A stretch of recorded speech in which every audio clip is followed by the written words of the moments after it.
പേര് സിജി. ഞാൻ കൂട്ടിക്കൽ നിന്ന് വരുന്നു. എനിക്ക് സ്വപ്നത്തിൽ കൂടെ കിട്ടിയ ഒരു സൗഖ്യം പറയാനാണ് ഞാൻ വന്നത്. 2021 ഓഗസ്റ്റ് മാസം 15-ാം തീയതി ഞാൻ വെളുപ്പിനെ ഒരു സ്വപ്നത്തിൽ കൂടെ ഒരു വലിയ കാണുകയാണ്. ഒരു വലിയ ആശുപത്രിയുടെ കൗണ്ടറിൽ ഞാൻ ഇരിക്കുകയാണ്.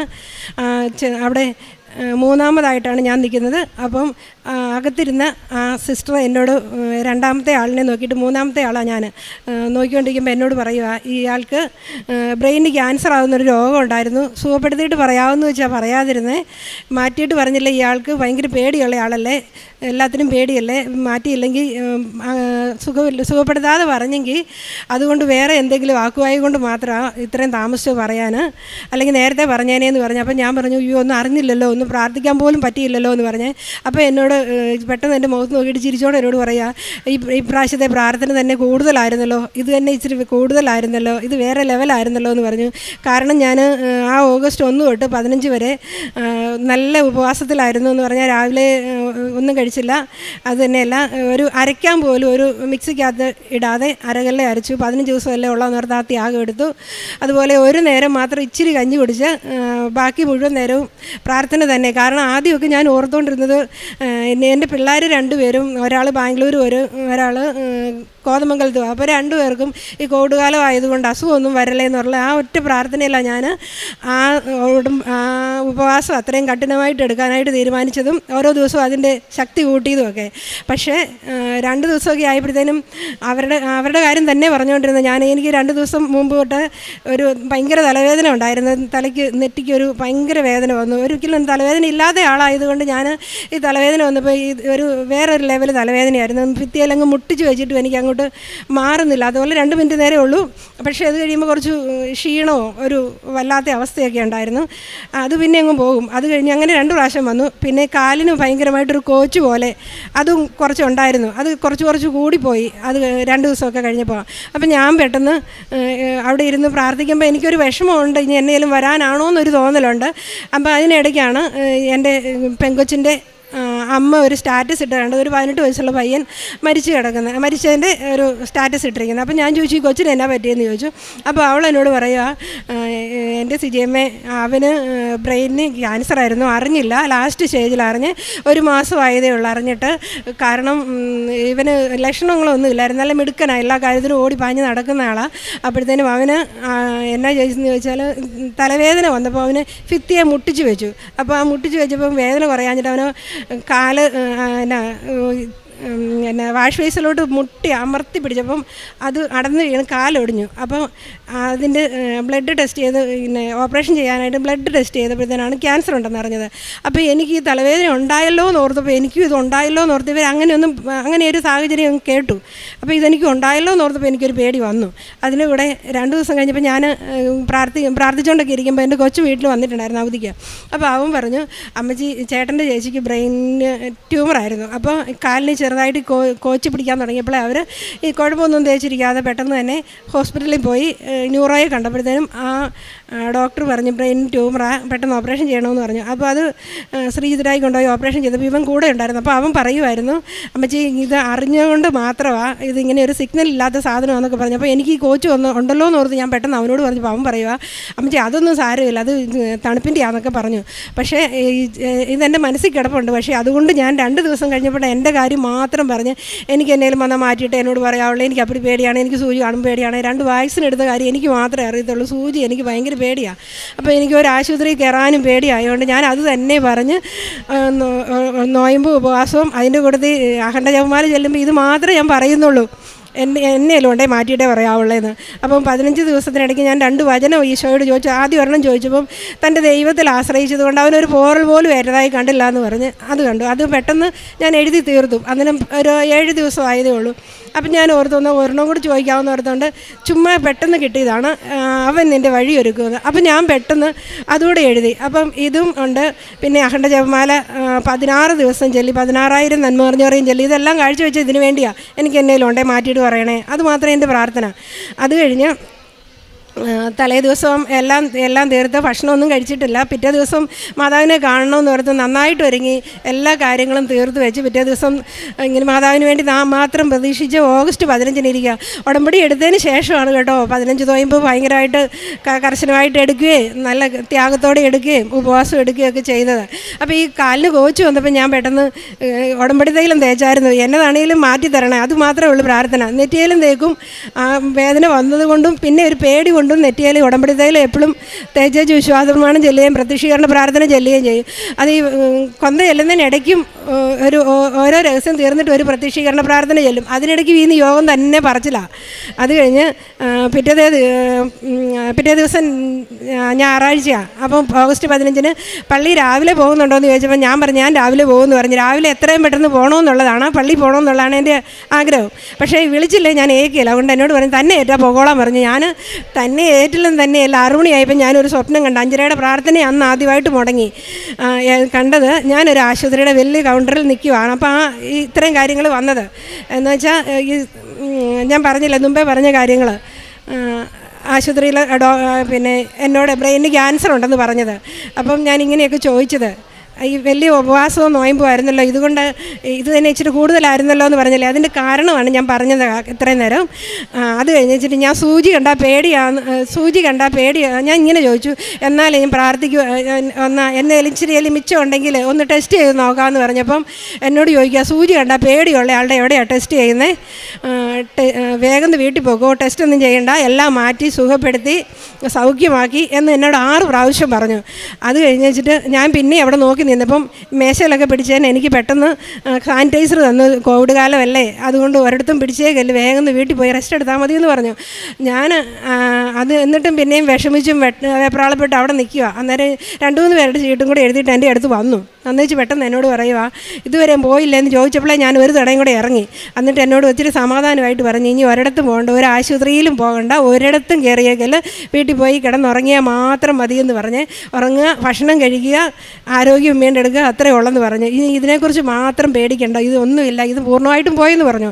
അന്നേരത്തിന് ഞാൻ ഉറക്കത്തിൽ നിന്ന് സ്വപ്നമൊക്കെ ഉറക്കം തെളിഞ്ഞു, സ്വപ്നമൊക്കെ തീർന്നു. അത് കഴിഞ്ഞ് ഞാൻ ആരോടും പറയാതെ ഓടിച്ചെന്ന് ഈശോയോട് പറഞ്ഞു ഞാൻ ഈ കണ്ടതുപോലെയാണ്, എനിക്ക് പേടിയില്ല, അല്ലാതെ ഒന്നും വരല്ലേ, എനിക്ക് അപ്പടി പേടിയാന്ന് ഈശോയ്ക്ക് അറിയാമല്ലോ എന്ന് പറഞ്ഞു. അത് കഴിഞ്ഞിട്ട് ഞാൻ പള്ളിയിൽ പോയി ഈശോയോടും മാതാവിനോടും പറഞ്ഞേച്ച് രാവിലെ തന്നെ പോകാനൊന്നും ഒരു ആരോഗ്യമില്ല, അന്നേരം ഈ പേടിയുണ്ടാവും. അപ്പം ഞാൻ ഡോണിയും കൂട്ടിക്കൊണ്ട് പള്ളിയിൽ പോയി ചർപ്പണഗിരി കയറി മാതാവിനെ കെട്ടിപ്പിടിച്ച് പറഞ്ഞു ഞാൻ കണ്ട പോലെ വരാവുള്ളേ, അല്ലേ എനിക്ക് പേടിയായിട്ടാണ്, വേറൊന്നുകൊണ്ടും അല്ലേ എനിക്ക് എപ്പോഴും പേടിയാണ്, ഇത് തന്നെയാണ് എൻ്റെ പറച്ചിൽ. അത് കഴിഞ്ഞ് പള്ളിയിൽ ചെന്ന് കുർബാനയൊക്കെ കണ്ട് കുർബാനയും കൂടി തിരിച്ച് വന്നപ്പോഴും വലിയ മിണ്ടാട്ടമൊന്നുമില്ല, ഈ സ്വപ്നം കണ്ടതിൻ്റെ ഒരു വിഷമത്തിലിരിക്കുക. എന്നിട്ട് ഭക്ഷണം കഴിച്ച് ഒരു ശകലം കഴിഞ്ഞപ്പോൾ ഭയങ്കര ക്ഷീണമെന്ന് പറഞ്ഞാൽ ഒരു മെഡിക്കൽ കോളേജിൽ എടുക്കില്ലാത്ത കൂടി ക്ഷീണമാണ്. എന്നിട്ട് ഞാൻ ഓർക്കുമായിരുന്നു എന്നെ ഇങ്ങനെ പറ്റിയെന്നൊക്കെ ഓർത്തൊരു വിഷമിച്ചൊക്കെ നടന്നപ്പോൾ എല്ലാവരും എന്നോട് ചോദിക്കുന്നുണ്ട്, അടുത്ത ചേച്ചിയും ചോദിച്ചു എന്നാ സിജി ഇന്ന് അപ്പടി ക്ഷീണമെന്ന്. ഞാൻ പറഞ്ഞു ഒത്തിരി ദിവസം കൂടി ഭക്ഷണം കഴിച്ചതിൻ്റെ ആയിരിക്കുമെന്ന് പറഞ്ഞ് നമ്മൾ കഴിക്കുമ്പോൾ ഉണ്ടാവുമല്ലോ ഒരു ക്ഷീണം, അതാണെന്ന് പറഞ്ഞു. കുറച്ച് കഴിഞ്ഞ് ഒരു 11 മണിയായപ്പോഴത്തേനും 2-3 പ്രാവശ്യം തുമ്മി. പിന്നെ ഒരു 3 തോർത്ത് നിറച്ച് ലിക്വിഡായിട്ട് സാനിറ്റൈസർ പോലെ കുറുകിയ എന്തോ സാധനം വന്ന് ഇപ്പോൾ 3 തോർത്ത് നിറഞ്ഞ. പിന്നെ 3-മത്തേത് എടുത്തപ്പം പുള്ളിക്കാരൻ 2 തോർത്ത് കഴുകിയിടാൻ പോയപ്പോൾ എന്നോട് ചോദിച്ചു ഇതെന്നെ ഈ കുഴമ്പ് പൊല്ലിക്കുന്ന സാധനം, ഇത് കഫമൊന്നും അല്ലല്ലോ, ഇതെന്നാ സാധനമാണെന്ന് ചോദിച്ചു. ഞാൻ പറഞ്ഞു എനിക്കൊന്നും അറിയത്തില്ലെന്ന് പറഞ്ഞു. ഞാൻ ആ സമയത്ത് എൻ്റെ സ്വപ്നമോ എൻ്റെ ഓർമ്മയോ ഒന്നുമില്ല, എൻ്റെ മനസ്സിലൊന്നുമില്ല. കാരണം ഈ വന്നു പോകുന്നത് തൂത്ത് കളയുന്നു, തുപ്പി കളയുന്നു, കാണിക്കാൻ വരുന്നു, തല കറങ്ങുന്നു, ഇതെല്ലാം ഉണ്ട്. ഇതൊന്നും ആരോടും പരാതി പറയാതെ ഇതെല്ലാം സഹിച്ച് ഇരിക്കുക. അത് കഴിഞ്ഞ് 3-മത്തേതും കൂടെ തീരാറായപ്പോൾ ഞാൻ ഓർത്തു എന്നാൽ മുറ്റത്തിറങ്ങി ഒരു നൈറ്റി എടുത്തിട്ട്, അതിന് മയമൊക്കെ ഉണ്ടല്ലോ, പഴയ നൈറ്റി എടുത്തിട്ട് തൂക്കാമെന്ന് ഓർത്തുകൊണ്ട് ഇറങ്ങിയപ്പോൾ ഞാൻ ചോദിക്കുക ഇച്ചിരി തൂളുന്നുമുണ്ട്. അപ്പം 2 പ്രാവശ്യം പിന്നെയും വല്ലാതെ ഇങ്ങോട്ട് വരിക. അപ്പം ഞാൻ പറഞ്ഞു ഞാൻ ഇത്രയും പ്രാർത്ഥിച്ചിട്ട് എനിക്ക് ഇത് കൂടി പണിയാണോ അതായിരുന്നു, ഞാൻ എന്തേലും പ്രാർത്ഥിച്ചതായിരുന്നു, ഇനി ഞാൻ ഒരിക്കലും പ്രാർത്ഥിക്കുമൊന്നുമില്ല, ഈ പ്രാർത്ഥിച്ചാൽ എനിക്ക് പേര് നിൽക്കാൻ പോലും പറ്റുമല്ലോ, ഇത് എന്നാ വലിയ രോഗമാണ് തന്നെ, ഞാൻ മടുത്തല്ലോ, ഇത് എന്നതായിരുന്നു ഈ തലയ്ക്കകത്ത് ഇത്ര ഇരുന്ന് പൊട്ടിപ്പോകാൻ, ഇതിന് മാത്രം സാധനം എന്നാ ഇരുന്നതെന്നൊക്കെ ഞാൻ ചോദിച്ചു ഈ പരാതി പറഞ്ഞ് ഈശോയോട് ഇങ്ങനെയൊക്കെയാണോ കാണിക്കേണ്ടത്, ഞാൻ ഈശോയും മാതാവിനെ കാണണമെന്ന് പറഞ്ഞിട്ട് എനിക്ക് ഇത് കൂട്ടാണോ കാണിച്ചു തരുന്നതെന്നൊക്കെ ഞാൻ ചോദിച്ചേ. അത് കഴിഞ്ഞ് ഞാൻ ഇങ്ങോട്ട് പെരയ്ക്കകത്ത് കയറി കിടക്കുക. അന്നേരം എനിക്ക് പറ്റിയല്ലാത്തത് കൊണ്ട് ഒന്നും മിണ്ടാട്ടമൊന്നുമില്ല, ഒരു ചെറിയ കെട്ടിലേക്ക് കിടന്നു ഇത് മാത്രം ചിന്തിച്ചുകൊണ്ടിരിക്കുക, വയ്യല്ലോ എന്നുള്ളത്, എന്നെ പറ്റി ഇങ്ങനെ ആയി പോയെന്നൊക്കെ എൻ്റെ മനസ്സിൽ. അല്ലാതെ ഇത് സ്വപ്നത്തെക്കുറിച്ചൊന്നും ആ മനസ്സിൽ അന്നേരം ഒന്നുമില്ല. അന്നേരം എല്ലാം ഈ തലച്ചോറിനകത്ത് നടക്കുന്നതുകൊണ്ടായിരിക്കും ഒരു ഓർമ്മയില്ല അങ്ങനെയുള്ള കാര്യം. അത് കഴിഞ്ഞ് ഒരു 12 ആയപ്പോഴത്തേന് എനിക്ക് പെടലി പോലും തിരിക്കത്തില്ല, തൊട്ട് പോലും നോക്കാൻ പറ്റിയല്ല തല, അതുപോലെ വേദന. അത് കഴിഞ്ഞ് ഒരു 3 മണി ആയപ്പോഴത്തേന് ഈ ലീക്ക് ഇച്ചിരി കുറഞ്ഞു കഴിഞ്ഞപ്പോഴത്തേന് എനിക്ക് പഴയ ഓർമ്മ വന്നപ്പം പെട്ടെന്ന് ഞാൻ പറഞ്ഞു, ഞാനൊരു സ്വപ്നം കണ്ടായിരുന്നു. അപ്പോൾ ഡോണിയുണ്ട്, അവൻ ഡെൻ്റലിന് പഠിക്കുന്ന, അപ്പം ഡോണിയും ഈ ചാച്ചനും ഉണ്ട്. അപ്പോഴത്തേനും ഞാൻ പിന്നെ പറഞ്ഞപ്പോൾ എന്നോട് സ്വപ്നത്തിൽ പറഞ്ഞത് മാറ്റിയെന്നാണ് പറഞ്ഞത്, ബ്രെയിനിന് ക്യാൻസർ ആകുന്നൊരു രോഗം ഉണ്ടായിരുന്നു, സുഖപ്പെടുത്തിയിട്ട് പറയാമെന്ന് വെച്ചാൽ പറഞ്ഞ് മാറ്റിയെന്നാണ് പറഞ്ഞതെന്ന് പറഞ്ഞു. അപ്പോൾ ഞാൻ പറഞ്ഞു, ഞാനിങ്ങനെ പറഞ്ഞപ്പോഴേ പുള്ളിക്കാരൻ ഇവിടെ ഒന്ന് ധ്യാനം കൂടിയിട്ടുണ്ട്, 1 വർഷത്തോളം കൂടുന്ന, കാരണം ഞങ്ങൾ കോവിഡ് കാലത്തിന് മുമ്പേ എല്ലാ മാസവും അന്ന് ചൊവ്വാഴ്ച ധ്യാനം കൂടുമായിരുന്നു. അപ്പോഴത്തേനും ഞായറാഴ്ചയൊക്കെ അങ്ങനെ ധ്യാനം കൂടുമ്പോൾ ഇത്തിരി സൗഖ്യമൊക്കെ കേട്ടിട്ടുള്ളതുകൊണ്ട് പുള്ളിക്ക് ഈ സുഖപ്പെടുത്തിയത് കേട്ടപ്പോഴത്തേന് അങ്ങനെ പറഞ്ഞോ, നീ കേട്ടോ, മാറ്റിയെന്ന് പറഞ്ഞോ, അത് കേട്ടോ എന്നാണ് പുള്ളി ചോദിക്കുന്നത്. അപ്പം ഞാൻ പറഞ്ഞു, അങ്ങനെ ഉറപ്പായിട്ട് പറഞ്ഞു, അത് 6 പ്രാവശ്യവും പറഞ്ഞെന്ന് പറഞ്ഞു. അപ്പം പുള്ളി ഇവൻ അന്നേരത്തേനും അലമ്പുണ്ടാക്കാൻ തുടങ്ങി കൊച്ച്. അവൻ അവൻ ഈ ലോജിക്കായിട്ടല്ലേ പറയുന്നത്. അപ്പോൾ അവൻ പറയുക, അമ്മച്ചി ഇനി സ്വപ്നവും കണ്ടു തുടങ്ങി, സ്വപ്നത്തിൻ്റെ കാര്യം പറഞ്ഞില്ലല്ലോ എന്ന് ഞാൻ ഓർത്തതേ ഉള്ളൂ, ഞാൻ ഈശോയും മാതാവിനും സ്വപ്നം കാണുന്നൊക്കെ ഇവരോട് പറയുന്ന, അതുകൊണ്ട് ഇവർ ഈ സ്വപ്നം കാണുമെന്ന് പറയുമ്പം തൊട്ടേ അമ്മച്ചിക്ക് ശകലം കുഴപ്പമുണ്ടെന്നൊക്കെ പറയുള്ളൂ, അതുകൊണ്ട് ഞാൻ ഈ സ്വപ്ന കാര്യം പറഞ്ഞില്ലല്ലോ, ഇവരാടെ ആരും പറഞ്ഞില്ല. ഈ സ്വപ്നത്തിൻ്റെ കാര്യം പറഞ്ഞപ്പോഴേ അവൻ പറഞ്ഞു, ആ സ്വപ്നം ഉണ്ടോ, എന്നാൽ പിന്നെ ഇനി ഒന്നും വേണ്ടെന്ന് പറഞ്ഞേ. അപ്പം പുള്ളിക്കാരൻ പറഞ്ഞേടാ, നീ അങ്ങനെ പറയണ്ട, ഇങ്ങനെ മാറ്റിയെന്ന് പറഞ്ഞാൽ മാറ്റിയതാണ്, ഇപ്പോൾ ഇത്ര ക്ഷീണമൊക്കെ കണ്ടില്ലേ, അതുകൊണ്ട് ഇനി എന്നതാണേലും സാരമില്ല, ഇനി ഒന്നും പറയണ്ടെന്ന് പറഞ്ഞ് ആശുപത്രിയിലും പോയില്ല. ആശുപത്രി പോകാൻ ഇവൻ വെള്ളം വെച്ചിട്ട് ഞാൻ ഒരിടത്തും പോരുന്നില്ലെന്ന് പറഞ്ഞ് ഞാൻ ഒന്ന് ചൂടുവെള്ളം ഉണ്ടാക്കി തന്ന് ഞാനൊന്ന് കുളിച്ച് ദേഹം മാത്രം കഴുകി തലേ തൊട്ട് പോലുമില്ല. എന്നിട്ട് ഞാൻ ഒരു പാരസെറ്റാമോളും കഴിച്ച് കിടന്നുറങ്ങി. രാവിലെ വരെ കിടന്നുറങ്ങി, പ്രാർത്ഥനയൊക്കെ കിടന്നുകൊണ്ട് ചെല്ലി, പക്ഷേ ഏറ്റൊന്നുമില്ല, പറ്റിയല്ല, അത്രയും ക്ഷീണമാണ്. അത് കഴിഞ്ഞ് രാവിലെ ഇവർക്ക് പോകണമായതുകൊണ്ട് ഇവർ പോയി. അന്നിപ്പോൾ പെട്ടെന്ന് വന്നേക്കാമെന്നും പറഞ്ഞ് ഫ്രണ്ടിലെ കഥ അടച്ചു, ബാക്കിലെ കഥകിന് കുറ്റിയിടാതെ അടുത്ത വീട്ടിലെ ആൾക്കാരോട് പറഞ്ഞിട്ട് പോകാം, എന്തെങ്കിലും ആവശ്യം വന്നാലോ എന്ന് ഓർത്ത് പെട്ടെന്ന് പോയിട്ട് വരാമെന്ന് പറഞ്ഞ് പറമ്പിലോട്ട് പോവുകയും ചെയ്തു. ഒരാൾ ക്ലിനിക്കിലോട്ടും പോയി. അത് കഴിഞ്ഞ് ഒരു 11 മണി വരെ ഞാൻ കിടന്ന് ഉറങ്ങും, ഇടയ്ക്ക് ഒന്ന് ചായ കുടിച്ചതൊക്കെ ഉള്ളൂ. അത് കഴിഞ്ഞ് വെച്ചിട്ട് ഞാൻ ഉറക്കമൊന്നും വരുന്നില്ല, അപ്പടി ക്ഷീണവും സങ്കടവും മാത്രമേ ഉള്ളൂ. തലേദിവസം നല്ലപോലെ ഉറങ്ങിയതില്ല. അപ്പോൾ അന്നേരം ഒരു തണുപ്പ് പെട്ടെന്ന് ഒരു 11 മണിയായി, ഇപ്പോൾ തണുപ്പ് ഇങ്ങോട്ട് കയറി വരുന്ന പോലെ തോന്നി, പെട്ടെന്നൊരു വേറൊരു ഫീൽ വന്നു. അപ്പം ഞാൻ പെട്ടെന്ന് ഓർത്ത് എന്നെ ഒരു മാറ്റം എന്ന് ഒന്നും കാണുന്നില്ല. പക്ഷേ എന്നോട് ചോദിക്കുകയാണ്, ഇന്നലെ വലിയ പരാതിയായിരുന്നല്ലോ, നല്ല സൗണ്ട് എന്ന് പറഞ്ഞാൽ എൻ്റെ ഈശോയെ പറയാനില്ല, അതുപോലെ ഒരു ശാന്തമായിട്ട് എന്നോട്, ഇന്നലെ വലിയ പരാതിയായിരുന്നല്ലോ, തലയ്ക്കകത്ത് എന്നാ ഇത്ര കിടന്നേ, എന്നാ ഇത്ര പൊട്ടിപ്പോകാൻ എന്നൊക്കെ ചോദിച്ചല്ലോ, ഇപ്പം മനസ്സിലായോ എന്ന് ചോദിച്ചു. അപ്പോൾ ഞാൻ പറഞ്ഞു, അയ്യോ ഉണ്ടായിരുന്നോ എന്ന് ഞാനൊരു ചോദ്യം പെട്ടെന്ന് ചോദിച്ചു. കാരണം അന്നേരം എനിക്ക് ക്ലിക്കാകുന്നത്, കാരണം എനിക്കത് മനസ്സിലായില്ലായിരുന്നു. അത് പിറ്റേ ദിവസം വന്ന് എനിക്ക് മനസ്സിലാക്കി തന്നു, കാര്യവും പറഞ്ഞ് തന്നിച്ചിട്ട് ആ സമയത്താണ് എനിക്ക് മനസ്സിലാകുന്നത്. അപ്പം എനിക്ക് അയ്യോ ഉണ്ടായിരുന്നോ എന്ന് ഞാൻ ഒച്ചയിലിങ്ങനെ പെട്ടെന്ന് ഒരു ആവലാതിപ്പെട്ട് ചോദിച്ചേ.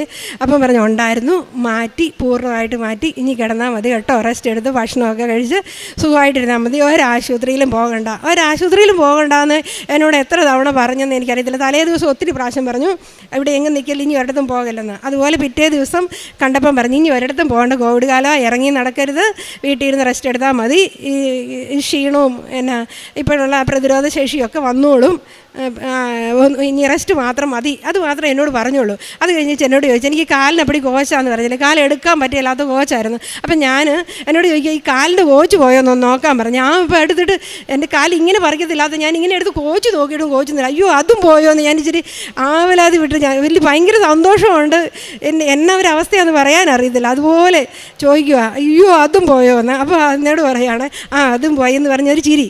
അത് എന്നിട്ടും കാണുന്നില്ല, പക്ഷേ ഈ നമ്മളോട് സംസാരിക്കുന്ന മുഴുവൻ നമുക്ക് വ്യക്തമായിട്ട് നല്ല അടുത്തിരുന്ന് പറയുന്ന പോലെ പറയുന്നുണ്ട്.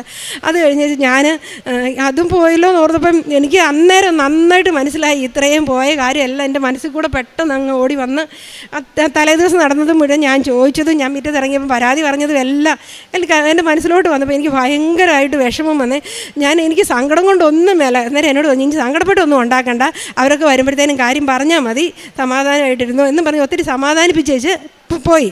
അന്നേരം ഞാൻ പെട്ടെന്ന് എൻ്റെ പുള്ളിക്കാരൻ പറമ്പിലോട്ട് പോയതായിരുന്നു, മുറിഞ്ഞോടെ. അപ്പോൾ അങ്ങോട്ട് പോയിട്ട് ഞാൻ പെട്ടെന്ന് വിളിച്ചേച്ച് ഞാൻ പറഞ്ഞു, ഇങ്ങനെ പറഞ്ഞു, ഇങ്ങനെ കണ്ടു, ഇങ്ങനെ കേട്ടു, ഇങ്ങനെയെല്ലാം എന്നോട് പറഞ്ഞു, കാലിൻ്റെ കോച്ച് പോയോ എന്ന് ചോദിച്ചു, അതുപോലെ പരാതിയായിരുന്നല്ലോ എന്ന് ചോദിച്ചു.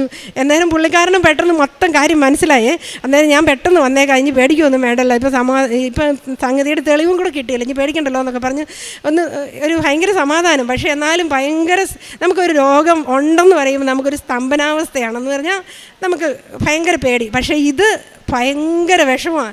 എൻ്റെ ഈശോ എന്നെ ഇത്രയും കാത്തല്ലോ, ഇതെല്ലാം ഞാൻ ചോദിക്കുന്നത്. എൻ്റെ സ്വപ്നം എല്ലാം തീർന്ന് ഇത് നടക്കുന്ന കാര്യമാണ് കേട്ടോ, 11 മണിക്കത്തെ. അപ്പോൾ അന്നേരം ഞാൻ പറയുന്ന, എൻ്റെ തമ്പുരാനെ എന്നെ ഇത്രയും കാത്തല്ലോ, ഒരു സൂചി പോലും വെക്കാതെ ഇത്രയും കാര്യം നടത്താൻ എൻ്റെ ഈശോയ്ക്കല്ലേ പറ്റുള്ളൂ, എന്നാലും ഇതിനൊരു കുറുക്ക് വഴി ഈശോ അല്ലാതെ ആരെങ്കിലും കാണിച്ചു തന്നോ എന്നെല്ലാം ചോദിച്ച് ഞാനിങ്ങനെ ഭയങ്കരമായിട്ട് ഈശോയോട് നന്ദി പറഞ്ഞുകൊണ്ടിരിക്കുക. ഓടി ചെന്ന് മാതാവിനോട് പറയും, ഏറ്റെടുക്കാൻ പറ്റുകയില്ലേ പോലും ഞാൻ പെട്ടെന്ന് ഈശോയോടും മാതാവിൻ്റെ അടുത്ത് ഓടി ചെന്ന് പറയേ, തൈലം തേക്കുകയെ.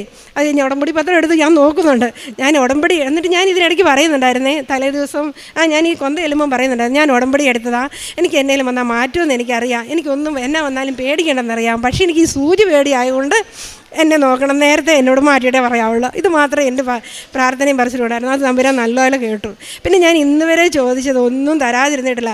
പിന്നെ എന്നാന്ന് ചോദിച്ചാൽ സാക്ഷ്യം പറയാൻ വൈകിയാൽ എൻ്റെ ദൈവം ഇതുപോലെ പണി കിട്ടുമെന്നൊന്നും പറയാനില്ല.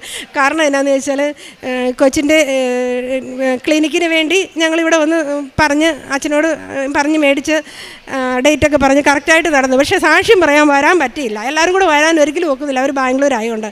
അടുത്താഴ്ച വരും. അപ്പോൾ ഈ ഒരു ലോണ് 4 പ്രാവശ്യം ഈ ലോണ് ആദ്യം സാങ്ഷനായിട്ട് ഡെൻകെയറിലോട്ടാണ് വരുന്നത്. ഇളയാൾക്ക് ഡെൻകെയറിലാണ് ജോലി. അപ്പോൾ അങ്ങോട്ടാണ് വരുന്നത്. അപ്പോൾ അവർ 24 മണിക്കൂറിനകം അവിടെ വരുമെന്ന് പറഞ്ഞു. ആ 24 മണിക്കൂറിനകം പോയിട്ട് 48 മണിക്കൂറായിട്ട് അവരുടെ ആ വിട്ടിരിക്കുന്നിടത്ത് തന്നെ കിടക്കുക, ഇതിനകത്ത് കയറുന്നില്ല. അപ്പം ഞാൻ പറയുന്നുണ്ട്, നമ്മൾ സാക്ഷ്യം പറയാഞ്ഞിട്ട് തരാനറിയാവുന്ന ആൾക്ക് തടയാനറിയാവുന്ന ഇവർക്ക് മനസ്സിലാവുന്നില്ലല്ലോ.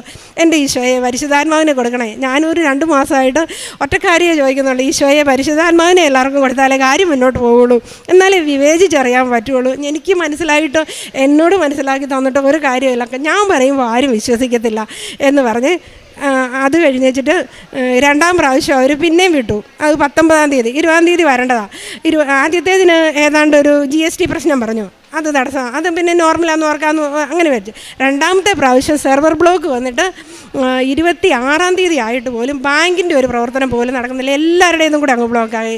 അത് ഇവൻ കാരണമാണെന്ന് പറഞ്ഞിട്ട് ഞാൻ എപ്പോഴും പറയുന്നുണ്ട്. ഞാൻ പറഞ്ഞത് വല്ല യേശുവോ, പിന്നെ അവർക്ക് മനസ്സിലാകാൻ തുടങ്ങി, വരാൻ പറ്റുന്നില്ല, ഇത് കിട്ടാതെ വരത്തില്ല. അതുപോലെ അത് കഴിഞ്ഞിട്ട് 3ാം പ്രാവശ്യം വിട്ടു, അതും ഇങ്ങനെ തടഞ്ഞു നിൽക്കുക. അപ്പം ഞാൻ പറഞ്ഞു, ഞാൻ എങ്ങനെയാലും പോയി മാതാവിൻ്റെ അടുത്ത് ഇത് കയറ്റി പറഞ്ഞു കഴിഞ്ഞാൽ അന്ന് കാര്യം നടക്കുമെന്ന് പറഞ്ഞ് എനിക്ക് കൂട്ടുവരാൻ ആരുമില്ല. അപ്പം ഞാൻ പുള്ളിക്കാരന് വരാൻ പെട്ടെന്ന് നോക്കുന്നില്ല എന്നിട്ടാ.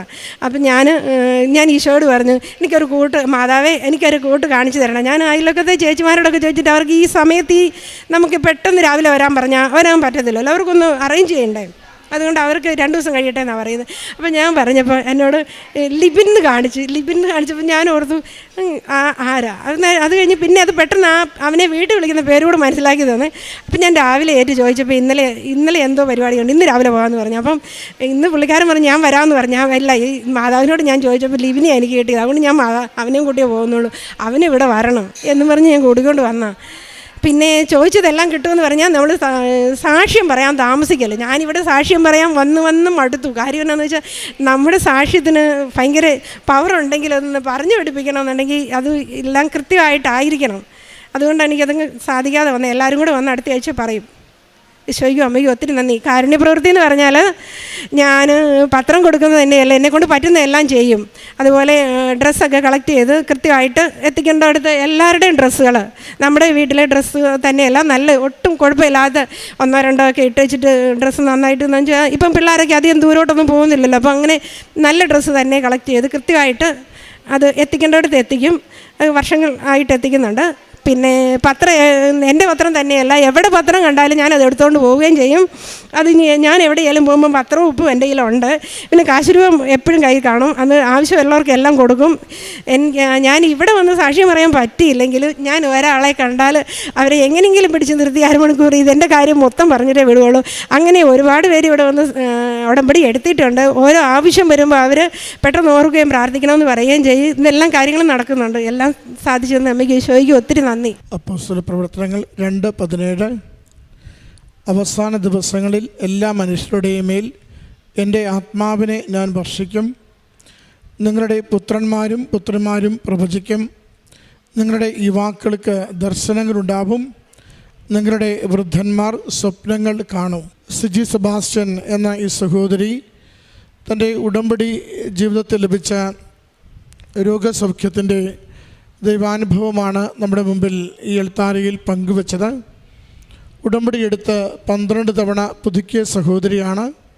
ഉടമ്പടിയിൽ അമ്മ മാതാവിനോട് ചേർന്ന് സഞ്ചരിക്കുകയും അമ്മയുടെ സംരക്ഷണത്തിൽ ജീവിതത്തിൻ്റെ എല്ലാ മേഖലകളെയും സമർപ്പിക്കുകയും ചെയ്തതിൻ്റെ വാക്കുകളാണ് സാക്ഷ്യത്തിലുടനീളം നമ്മൾ കേട്ടുകൊണ്ടിരുന്നത്.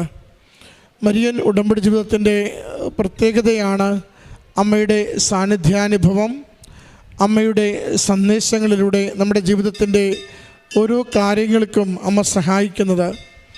ഈ സാന്നിധ്യത്തിനെയും സന്ദേശത്തെയുമാണ് ശരിക്കും ഈ സഹോദരിയുടെ വാക്കുകളിലൂടെ നമ്മൾ കേട്ടത്. സ്വപ്നം അമ്മ മാതാവ് നമുക്ക് നൽകുന്ന സന്ദേശത്തിൻ്റെ രൂപമാണ്. ചില ചെവിയിൽ കേൾക്കുന്ന വാക്കുകൾ അമ്മ മാതാവ് നമുക്ക് നൽകുന്ന സന്ദേശത്തിൻ്റെ രൂപമാണ്. സുഗന്ധാഭിഷേകം അമ്മയുടെ സാന്നിധ്യത്തിൻ്റെ അടയാളമാണ്. സഹോദരിയുടെ സാക്ഷ്യത്തിലുടനീളം നമ്മൾ കേട്ടത് ഒരു രോഗത്തിൻ്റെ ക്ലേശത്തെക്കുറിച്ചുള്ള അമ്മ നൽകിയ സന്ദേശങ്ങൾ സ്വപ്നത്തിലൂടെ. ആ രോഗം സൗഖ്യപ്പെടുത്തിയത് എങ്ങനെയെന്ന് അമ്മ പറയുന്നത് സ്വപ്നത്തിലൂടെ. പിന്നീട് ശാരീരികമായ അതേ അവസ്ഥയിലേക്ക് വന്നെത്തിച്ചേരുമ്പോൾ അത് ആശുപത്രിയുടെ വലിയ കാര്യങ്ങളൊന്നുമില്ലാതെ തന്നെ സഹോദരി പറയുന്നുണ്ട്, 3 ടവൽ നിറയെ മുക്കിലൂടെ പഴുപ്പും കാര്യങ്ങളും വന്ന് മാറ്റുമ്പോഴും എന്താ സംഭവിച്ചു കൊണ്ടിരിക്കുന്നതെന്ന് മനസ്സിലായിരുന്നില്ല. എന്നാൽ ആശുപത്രിയിൽ പോകാതെ തന്നെ രോഗപീഠകളിൽ നിന്ന് പൂർണ്ണമായി സൗഖ്യം നൽകുകയും തലച്ചോറിനുള്ളിലെ പഴുപ്പാണ് ഈ മുഴുവൻ പുറത്തേക്ക് പോകുന്നതെന്ന് അമ്മ മാതാവ് തന്നെ മകൾക്ക് വെളിപ്പെടുത്തി കൊടുക്കുകയും ചെയ്യുന്നു. അതുപോലെ ക്ലേശം അനുഭവിച്ചിരുന്ന നിമിഷങ്ങളിൽ അമ്മ കൂടെ ഉണ്ടായിരുന്നുവെന്ന് അമ്മയും തിരുക്കുമാരനും വാക്കുകളിലൂടെ മകൾക്ക് പറഞ്ഞു കൊടുത്തതും സാക്ഷ്യപ്പെടുത്തുന്നുണ്ട്. ഈ കമ്മ്യൂണിക്കേഷൻ അത് ഉടമ്പടി ജീവിതത്തിൻ്റെ ഒരു ഗ്യാരൻറ്റിയാണ്. നമ്മൾ വിശ്വസ്തയോടുകൂടി ഉടമ്പടി ജീവിക്കുന്നു. അമ്മയിൽ എല്ലാ കാര്യങ്ങളും അമ്മയോട് ചോദിച്ചും അമ്മയിൽ ആശ്രയിച്ചും അമ്മ നയിക്കുന്ന വഴികളിൽ ജീവിതം കൊടുത്തുകൊണ്ടും മുന്നോട്ട് പോവുകയാണെങ്കിൽ അമ്മയിൽ നിന്ന് നമുക്ക് നിശ്ചയമായും സന്ദേശങ്ങളിലൂടെ ഈ വിനിമയം, സന്ദേശ കൈമാറ്റം നടന്നുകൊണ്ടിരിക്കും. അത് നമ്മുടെ ജീവിത വിഷയങ്ങളുമായി ബന്ധപ്പെട്ടതായിരിക്കും. ഒരു ചിലപ്പോൾ നമ്മുടെ നിയോഗങ്ങൾ എഴുതി സമർപ്പിച്ചത് അതിൻ്റെ ഫലമണിയുന്ന രീതിയിലേക്ക് അതിൻ്റെ സൂചകങ്ങളായിരിക്കും ലഭിക്കുന്ന സന്ദേശങ്ങൾ. അല്ലെങ്കിൽ വരാനിരിക്കുന്ന ഏതെങ്കിലും ഒരു ക്ലേശാവസ്ഥയിൽ നമുക്ക് ലഭിക്കേണ്ട മുൻകൂട്ടിയുള്ള സംരക്ഷണമായിരിക്കും അമ്മയുടെ സന്ദേശങ്ങൾ. മകൾക്ക് ലഭിച്ചതെല്ലാം മകൾ കടന്നു പോകുവാനിരുന്ന രോഗാവസ്ഥയിൽ അമ്മ എങ്ങനെ കാത്തുകൊള്ളുന്നു, സൗഖ്യപ്പെടുത്തുന്നു, ആരോഗ്യം നൽകുന്നു, ചികിത്സകൾ എങ്ങനെ ഒഴിവാക്കുന്നു, ഇതിനെക്കുറിച്ചുള്ള സന്ദേശമായിരുന്നു. അമ്മയുടെ തിരുനടയിൽ നമ്മുടെ ജീവിതങ്ങളെയും അതിൻ്റെ എല്ലാ ക്ലേശാവസ്ഥകളെയും സമർപ്പിച്ച് പ്രാർത്ഥിക്കാം. സൗഖ്യപ്പെടുത്തുന്ന കർത്താവ്, കൂടെ സഞ്ചരിക്കുന്ന പരിശുദ്ധമ്മ നമ്മുടെ ജീവിത വിഷയങ്ങൾക്ക് തീർപ്പ് നൽകുകയും കൂടുതൽ ആരോഗ്യത്തിൽ, കൂടുതൽ ആയുസ്സിൽ, കൂടുതൽ സമാശ്വാസത്തിലും സന്തോഷത്തിലും ജീവിതം നയിക്കുവാൻ നമ്മളെ നിരന്തരം സഹായിക്കട്ടെ. ഈ മകൾക്ക് ലഭിച്ച എല്ലാ ഉടമ്പടി അനുഭവങ്ങൾക്കും നന്ദി പറഞ്ഞുകൊണ്ട് കരങ്ങളടിച്ച് ഈ സാക്ഷ്യം സമർപ്പിക്കാം. അത്യപൂർവ ദൈവാനുഭവങ്ങൾ ഇനി നിങ്ങൾക്കും സ്വന്തം. ഈ യൂട്യൂബ് ചാനൽ ഇതുവരെ സബ്സ്ക്രൈബ് ചെയ്തിട്ടില്ലെങ്കിൽ ഇപ്പോൾ തന്നെ സബ്സ്ക്രൈബ് ചെയ്യുക. ഈ വീഡിയോ ഇപ്പോൾ തന്നെ നിങ്ങളുടെ സുഹൃത്തുക്കൾക്ക് ഷെയർ ചെയ്തുകൊണ്ട് കർത്താവിൻ്റെ പ്രേക്ഷിത